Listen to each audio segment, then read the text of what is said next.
Vamos ler o livro do Êxodo, no capítulo 2. Vamos ler a partir do verso 1 até o verso 10. Lemos com a ajuda de Deus e a guia do Espírito Santo. Amém. E foi-se um varão da casa de Levi e casou com uma filha de Levi. E a mulher concebeu e teve um filho. E vendo que ele era formoso, escondeu-o 3 meses. Não podendo, porém, mais escondê-lo, tomou uma arca de juncos e a betumou com betume e pés. E pondo nela o menino, a pôs nos juncos à borda do rio. E a irmã do menino postou-se de longe para saber o que lhe havia de acontecer. E a filha do faraó desceu a lavar-se no rio, e as suas donzelas passeavam pela borda do rio, e ela viu a arca no meio dos juncos, e enviou a sua criada e a tomou. E abrindo-a, viu o menino, e eis que o menino chorava.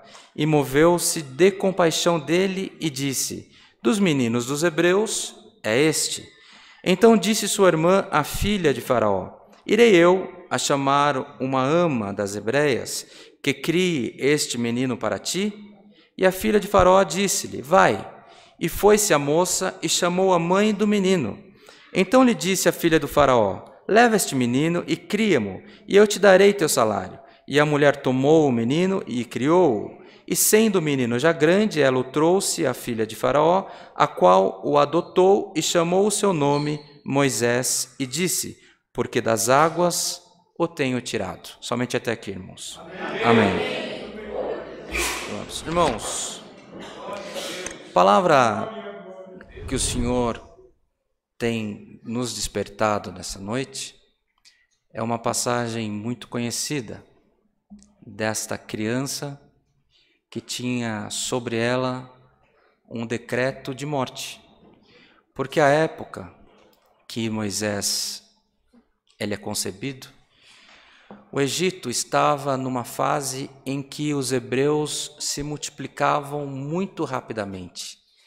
Eles estavam crescendo em grande número, e o faraó da época, ele começou a temer que aquele povo que era escravo viesse a dominar sobre eles. Então ele começa a criar mecanismos para que a natalidade do povo hebreu diminuísse. E como ele, com todas as estruturações, toda a inteligência que ele tinha, quanto mais ele afrontava, ele aumentava o imposto, colocava mais jugo, fazia os escravos trabalhar mais. O povo, ao invés de diminuir, o povo aumentava.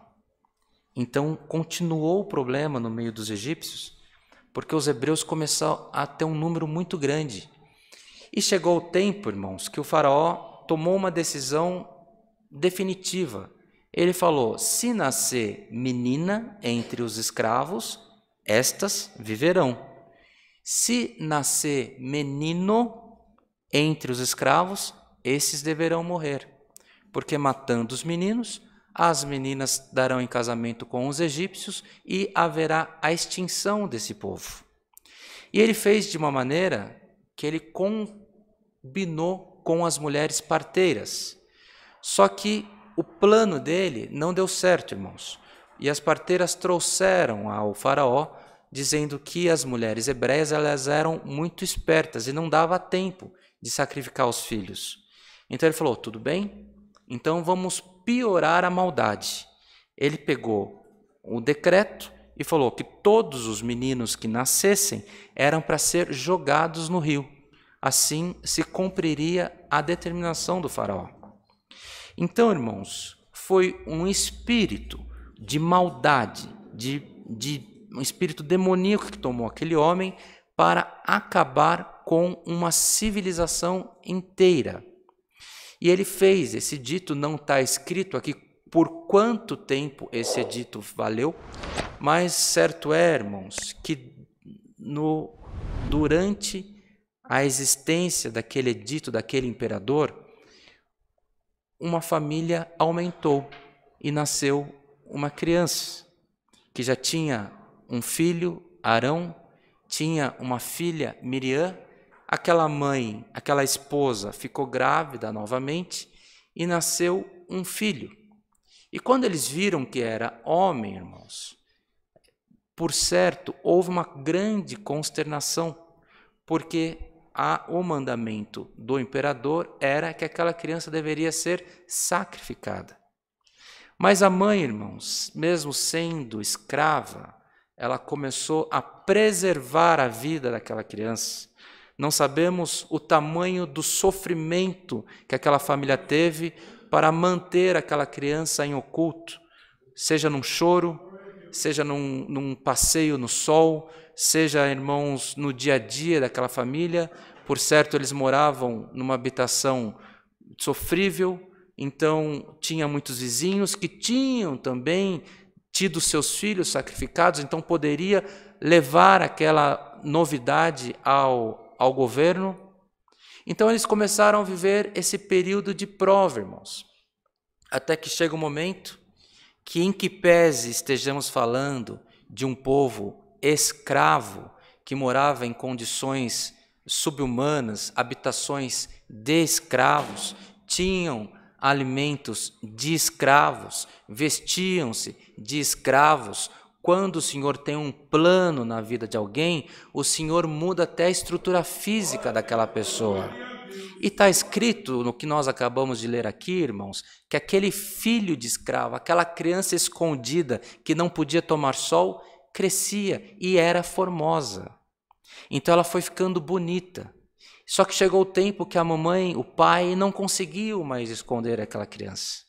E por certo, tomado por um grande desespero, a mãe enviou, colocou ele num cestinho, debaixo, por certo, de muita dor, por debaixo de muita lágrima, de muito sofrimento, colocou um cestinho e encaminhou a filha mais velha para acompanhar aquela criança recém-nascida. A mãe era escrava, ela estava trabalhando, sob um jugo, sabendo que ela nunca mais iria ver o filho dela. E aquela criança, aquela menina Miriam, pega aquele cestinho de junco com uma criança de poucos meses e solta ela naquele rio, um rio que era um rio de lágrimas, que era onde era sacrificada aquelas crianças. Só que o plano de Deus, ele é de uma maneira que nós, na nossa interpretação humana, nós não conseguimos compreender. Veja, os irmãos, o que aconteceu. Aquela criança com sentença de morte, ela começa a andar pelas águas daquele rio e ela encontra a filha daquele imperador. E como Deus é Deus, o Senhor fez com que fosse despertado um interesse no coração daquela princesa. E ela, por certo, irmãos, ela nunca poderia ir contra o mandato do pai dela. Porque se o imperador mandou, cumpra-se. E ela não ia se expor por uma criança escrava. Só que quando ela viu o cestinho no meio da água, ela pediu que a criada dela, a funcionária que estava ajudando ela, fosse ver o que era. E quando ela trouxe, ela viu que era uma criança e que era um hebreu. Por causa da circuncisão, ela percebeu que era uma criança dos hebreus. Só que ali o Senhor mudou o coração daquela mulher. Aquela mulher, ela se tomou de uma emoção que não é humana, mas foi uma emoção dos céus. E ela criou uma empatia, um carinho por aquela criança. E conforme nós lemos aqui, irmãos, Miriam estava acompanhando a criança, ela já muito sabiamente se expôs para aquela mulher e se prontificou a arrumar uma ama para aquela criança. E nós lemos que a princesa aceitou. Irmãos, estamos falando de uma mulher, filha de um imperador, da maior potência daquela época, que era o Egito. E estamos falando de uma filha de escravos. Não existe comunhão entre eles. Eles não falam a mesma língua. Eles não se comportam da mesma maneira, eles não vestem as mesmas roupas, eles não se combinam em maneira alguma. Nós estamos acostumados, principalmente nas grandes capitais, nas grandes cidades, que existe um respeito. Todos se respeitam como seres humanos, como cidadãos. Mas naquele tempo havia um julgo muito grande de quem era o senhor e de quem era o escravo. Mas como nós estamos falando aqui não de uma história, mas de uma obra divina, a mulher começou a conversar com a filha do escravo, irmãos. E ela, tomada de uma emoção, aceitou o conselho da escrava, irmãos. E ela aceitou, fez um combinado, e a partir de então, aquele menino que estava sentenciado à morte teve proteção do palácio. Glória, glória ao nome do Senhor. E essa palavra, que ela não fica desatualizada, ela chega para nós nesta noite, porque faz nos lembrar da filha do imperador. Esta mulher, o Senhor usou ela para mudar a história da nação dos hebreus. Moisés, irmãos, ele foi criado como um nobre. Ele foi criado num palácio. Ele, até os 40 anos, ele comia junto do imperador. Ele estava vinculado com a família real. E com 40 anos, a Irmandade conhece a história, que ele se ausenta, ele se junta com o povo dele, e depois de 40 anos ele volta para ser o remidor daquele povo e tirar o povo da escravidão rumo à terra prometida por Deus. Irmãos, o Senhor está mandando pregar a respeito da filha do imperador. O Senhor vai se usar de gente que você nunca imaginou que você alcançaria para te beneficiar nessa terra. E a obra que você pensa, você tem medo da morte, você tem medo de sobreviver, você tem medo da doença, e o Senhor está com planos muito maiores na tua vida.